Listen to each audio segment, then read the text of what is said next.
What's up guys, this is Barnman2205 and welcome back to the Pokemon LeafGreen Nuzlocke challenge. You can hear me, but you can't see me, so yeah, a bit of a problem. I messed something up when I was recording. I forgot to flick the on switch on my microphone, and I recorded this entire video and even the next episode. I recorded 2 episodes in a row with no voiceover. So I'm doing this re-voiceover post-recording, so I know everything that happens. I have been spoiled. But I'm not using the webcam because I actually have a killer headache and I don't really need bright lights in my face. So you're just gonna have to deal with my sensual voice. Anyway, here is a tentacle. So I've come back to Route 10. Route 10? I think it's Route 10. Because I didn't catch a Pokemon because I was like, oh, I can surf and get a tentacle later and there's nothing new in the grass. So that's exactly what I've done. I found this tentacle. It's a level 9. It's a lady. I put it to sleep with Shani, and then I basically just throw a ball at it, and it bounces, and it shakes, and it clicks. And I catch the tentacle, and that's pretty cool. So yeah, basically what this episode is me catching this tentacle. I go into the power plant and I catch a Pokemon there, maybe. Spoilers. And then I basically just go through the power plant and then I'll fight Zapdos. That's basically what this episode is. It's just kind of filler. Just you know, level some boys up. But yeah, and basically when I get into the power plant, I go on a big discussion about my thoughts on the Super Smash Bros. Direct, but we're not up to that point yet, so I'm not gonna go into it. And I decided to call this tentacle Tentafool. Foolish fool! Yeah, so that's the name that I gave this tentacle. It is a Tentafool with an exclamation mark. Tentafool! Because, you know, you gotta let them know. And then I randomly decided to come up here for some reason. I don't actually remember if there was a reason I did that. Probably not. Knowing me, I just wasn't paying attention. And then I find another tentacle. Another lady tentacle that's level 9, and I'm just like, you know what? Nope. Run away. That's exactly what I did. So, then we come down, and oh my goodness, there's even more of them. There's just tentacle everywhere. They are everywhere. Yeah, so I cannot believe that I was stupid enough to not turn my microphone on. Like, you know, that's kind of a big thing that professional people do, you know, in the business. That's kind of recording videos 101. Is your microphone turned on? But, you know, whatevs. When have I ever been a professional? We all know that I'm not. Here's a Pokemaniac. You want to see my collection? I don't really, but I'll end up fighting him anyway. And I think I'm leading with Shani still. Oh no, I am leading with Nesta. And I have this whole realization that if I had taught Surf to Nesta, it probably could have killed this Rhyhorn on its own, but I can't really do anything, so I'll just switch out for Magikarp. And it's pretty good. I also can't hear anything, by the way, because of the way that I have to record this posthumous, is that I can't hear anything out of the screen. So, you know, there's probably sound effects happening right now, but I don't know what they are. I mean, I do, because I've played this game many times. I'm also losing my voice, so that's fun. Anyway, so the Rhyhorn is dead, and next he sends out a Lickitung, and I'm like, oh boy, a Lickitung. And so I send out Nesta, because we gotta get Nesta some of that sweet experience. Oh man, you know what? This is actually a lot trickier to do. I'm just kind of rambling and I'm going, oh man, am I talking too much? Am I not talking enough? It's a lot easier to talk when you're in the middle of playing. Who would have thought? Like, you'd think it would be easier to do it now, post-recording, because I don't have to concentrate on what I'm doing and talk at the same time. But now I'm just overthinking about the talking. Like, the gameplay's done and I'm just like, what do I say? Do I keep talking? Should I be quiet every now and then? But then you'll be like, where did it go? I don't know. But anyway, the Lickitung uses Stomp, we use Flamethrower, we just sort of melt it. We melt it real good. takes 2 hits, because Lickitung is a beefy boy. And we defeat... Oh, hi, Mark.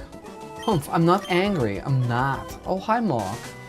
And then we head into the power plant, but not before I run around in a circle like a little weirdo. Oh, and then I teach Surf to Lapras. Because, you know, that'll come in handy down the track. So we'll just do that now. Which move should be forgotten? We end up getting rid of Perish Song. Because it's very cheap. If there's a...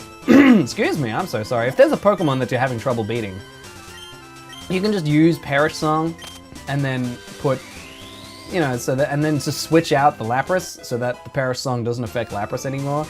And then you can just spam healing items and the opposing Pokemon will eventually die one way or the other. So, you know, it's pretty cheap and I don't want to do that. I don't want to cheapen the experience. We switch to Shaniqua here, put Shani out in front because she's got Hypnosis and that'll come in handy against things. And we just sort of wander around. And I go to pick up that item and I'm like, oh wait, that could be an Electrode. And I don't want Electrode as my encounter. Instead I get this Magneton. And I'm like, fine, whatevs. Honestly, I was hoping for Pikachu. Not that I would really use it at this stage because I have Jaren now. But you know, Pikachu's cool. And I'm like, what should I do? And I put it to sleep. And then I'm thinking, I don't want to kill this thing. And totally forgetting that Steel resists Psychic type moves, I go for Psychic. And then it barely does much. Like, look at this. It goes, BAM! And it doesn't do much. And I'm like, alright, maybe like 1 or 2 more of those then. While the Magneton is fast asleep. So I use another Psychic. And we'll just, oh boy, critical hit, nearly kills it. The Magneton stays asleep. Like, how good is this? Right down to the red, asleep. Ultra Ball, let's go. Catch it, catch it, catch it in the bowl. Shakes a couple times, and bam! I have a Magneton. And I couldn't really think up of a clever name for it. Formed by several Magnemite linked together, they frequently appear when sunspots flare up. That's nice. So yeah, I go to the names list screen and I cannot think of anything. Because to be honest, I'm probably not going to use this Magneton. Like, even if something were to happen to Jaren, I mean, I won't get into it because but based on some things that happen in the next episode, I probably don't need another electric type. That's all I'm gonna say. And so I call this Magneton 3 Balls with a Z. And then I start making Dragon Ball Z jokes, like, next time on Dragon Ball Z, on 3 Ball Z.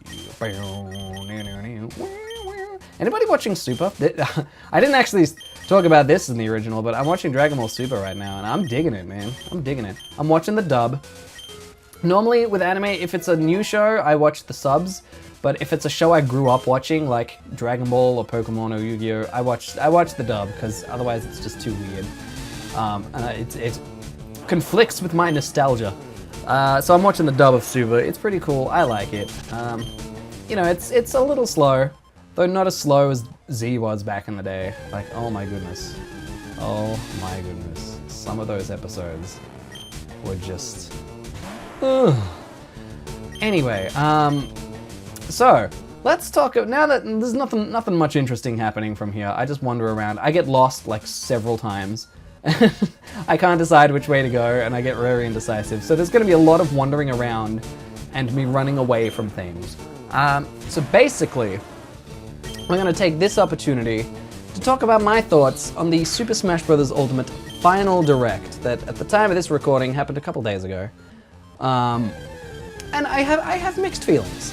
So let's start at the start. They started with the final 2 characters on the roster, being Ken and Incineroar. Ken, I'm like, whatevs, you know, it's a very obvious choice for an Echo Fighter. Just about all of the Echo Fighter reveals, I'm just like, yep, cool, it's another version of the same character with minor differences. Aside from Daisy, when I go really excited for Daisy, because I've always loved Daisy. And even if she is an Echo Fighter, just the fact that she's in it, I'm like, yes, Daisy, new main. But yeah, Ken, I'm like, yep, makes a lot of sense. Probably one of the most obvious choices for an Echo Fighter. seeing as Ken is the original Echo Fighter in Street Fighter, so that just made a ton of sense. And then Incineroar. Look, in the context of the Pokemon games, I don't like Incineroar. My friends know this. Dave, if you're watching, you know that I don't like Incineroar. I just thought, like, it looks kind of dumb, the whole, like, standing up on two legs and being really buff. Even though it's not actually a fighting fire type, it very much is essentially a fighting fire type. Also, this Electrode uses self-destruct, and it does nothing! You get nothing! You lose! Good day! Excuse me. Yeah, so I'm not a huge fan of Incineroar, and when Incineroar got revealed, I was like, I was really hoping for Decidueye. Because I think Decidueye would be a very interesting fighter, because it mainly focuses on bow and arrows. Like, we don't really have a character like that. I mean, the Lynx use arrows as their specials, but that's about it. Like, to incorporate an entire moveset around it, I think would be really interesting. But they went with Incineroar. And I'm gonna be honest, the more, like, we watched the trailer, and, like, after looking at the analysis and the Treehouse Live footage where they sort of go in-depth with these moves, he actually looks a lot of fun to play. Like, the whole posing every time he lands a hit, and even when he doesn't land a hit, he sort of does the Mario Party, like, no, sort of poses when he fails. Like, I like the character that they've given him, and he actually looks pretty fun to play. He's like a sort of hard and fast brawler, and I like it. I'm gonna give him a shot. Out of the new characters, besides Daisy and like the other character that we'll get into soon, he's probably my most looked forward to newcomer. I know a lot of people are keen for K. Rool and Simon Belmont, but I don't really have a connection with those characters. And we picked up the Thunder TM, and that's pretty darn cool. That is pretty cool. Also, there's lots of Pikachu around. Yeah, in the back half of the power plant, I find like nothing but Pikachu, and I'm like, this is sad. Anyway, so that's what I thought about the two characters, apart from that other character, which we'll get to soon. But going chronologically, then we get into Spirits mode, and I'm like, yeah, I have very mixed feelings about this. On the one hand, I love event mode, and the fact that this is sort of a, no pun intended, a spiritual successor to event mode. You know, that's cool. What I don't like is the whole, you equip your character with spirits, and you equip the spirits with spirits, and you can level up the spirits, and you can send the spirits off in missions to get items, and feed the items to the spirits to get stronger, and you can trade a bunch of spirits to get new spirits, and it's basically a mobile gotcha game, which they've stapled the event match to. And I've tried a few gacha games on mobile, and I don't like them. I'm not saying that they're bad, like, everyone's entitled to opinion. I know there are lots of people out there who do enjoy them, and I'm just like wandering around in circles at this point going, where am I going? I know a lot of people are fans of them, and like, that's cool, I respect that, but from what I've played of them, I don't enjoy them. And now they are an integral part of, like, one of the big single-player modes of Smash. So I'm a little upset by that. Like, the matches themselves, the spirit matches themselves look cool, and they do some really clever things. Like, to fight the Hedgehog sisters from Animal Crossing, you fight Sonic the Hedgehog.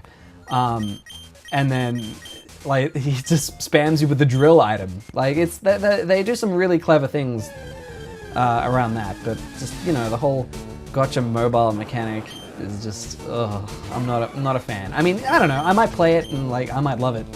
And I don't want to sound like one of those self-entitled things that this isn't what I want. How dare he do something other than what I want? I mean, it's their game, and I can either like it or I could not. Like, that's just how it works. But anyway, and then they went into options for like 10 minutes, and like, you can press ZR to open up the help menu, and I'm like, dude, like, you didn't need to put this into the direct. And they talk about all that boring stuff. And then they start talking about DLC, and they announced the 5 fighters as the pass. And they're like, we don't know who the characters are yet. Although, in between me recording this video and now me re-recording the audio, they actually put out a video that said, we have decided the fighters already. It's actually Nintendo picked the 5 fighters, and Sakurai's like, well, let me see if I can come up with a move, and then he sort of either yes or no's them. So the fighters are picked, but we don't know who they are, which is interesting, because I was kind of under the impression that they're like, yeah, we don't actually, like, we're not actually that far into it yet, so like anything can happen, which is why we're not telling you who they are. But no, they know who they are, and they're choosing not to announce it. Also, my screen just went black, because, oh, there we go. Because I'm not pressing any buttons, I'm just sitting here watching a recording and talking over it. And I think pretty soon I put on a repel, because I just get sick of all of these Pokemon everywhere. But yeah, that's you know, that's the DLC situation. I mean, I'm in, I'm gonna get it, because as a character completionist in fighting games, I need all the characters anyway. So even if I don't end up maining them, I have to have them for when guests come over, because what if the guests like those characters? Or it's like, you know how there's those like people, I was gonna say women, but I didn't want to stereotype it, but you know, the people who like a tidy house. When guests come over, like they pride their tidy house. When guests come over, I pride myself on having everything unlocked in multiplayer games. So for Smash Brothers, like, I'm literally I'm like refusing to have any people over to my house until I've unlocked all the characters in the game. Because like it's a mark of shame if I haven't done it yet. Like that's a legit thing that I have. So I'll be getting the DLC because I need those characters. But anyway, and then they did reveal one character who's coming as a kind of like a pre-order bonus or like an early adopter bonus, which is Piranha Plant. And I love Piranha Plant. Out of all of the new characters announced for this game, Piranha Plant is my favorite one so far. I totally understand the argument that some people have of, oh, he's not a real character, he sort of cheapens it, it's not worth a slot and development time. And I get that. At the same time, like, this is just one character. And like, Sakurai has worked incredibly hard to make this game and give us like every character's back, here's a ton of new characters, all this stuff. It's similar to the Spirits mode, like this may not be what people want. Like I don't want the Spirit mode, but it's a thing and he made it, and like that's just the way it is. Same with Piranha Plant. He made it, this is something that he wanted to put in the game and we don't have to like it. I do like it. I think if like 3 of the next DLC characters are Boo and Bokoblin and I don't know, like it's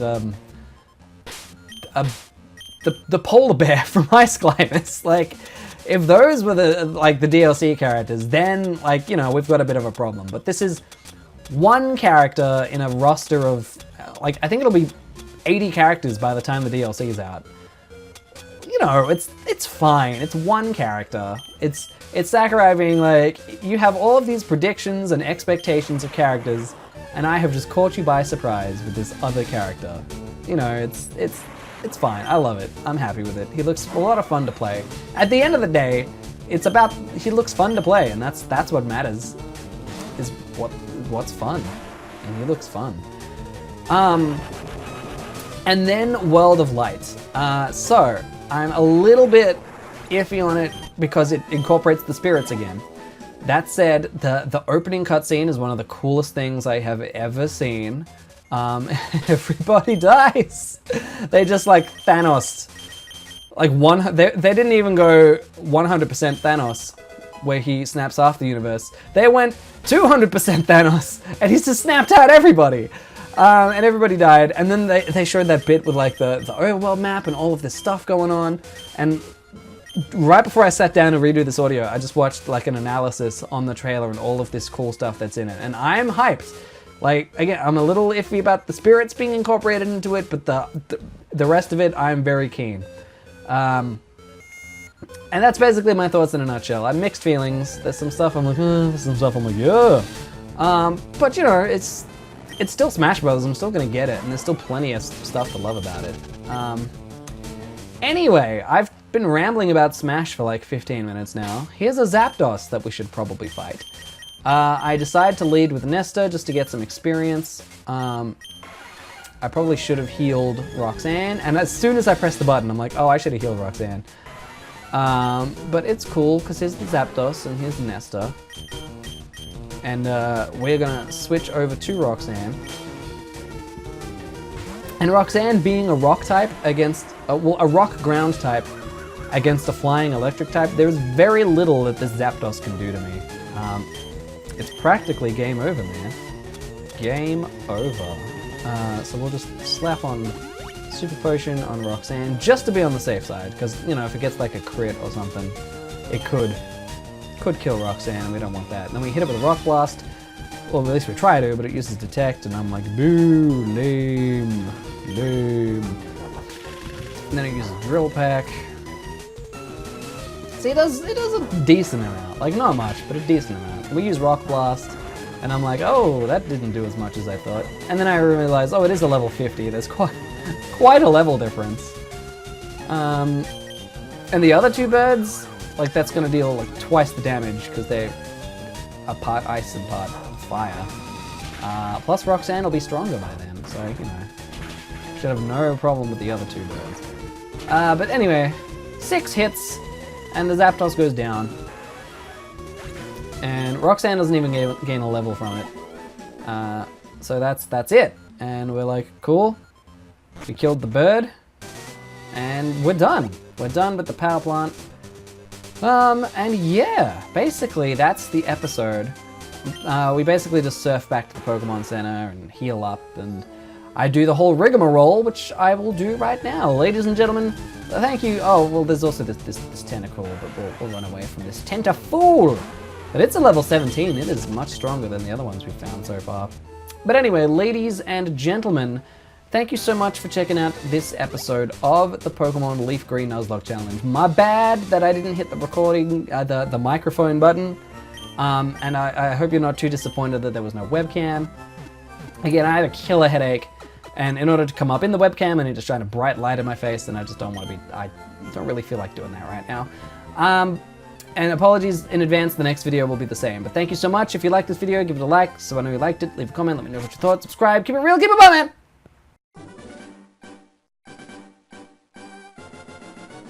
Hey, thanks for checking out the video. If you think this challenge is cool, I tried a very similar challenge in Pokemon Sapphire version. That was pretty nuts. Or how about you try a series about me flirting with virtual women? I don't know, my friend thinks it's pretty funny, so maybe you will too.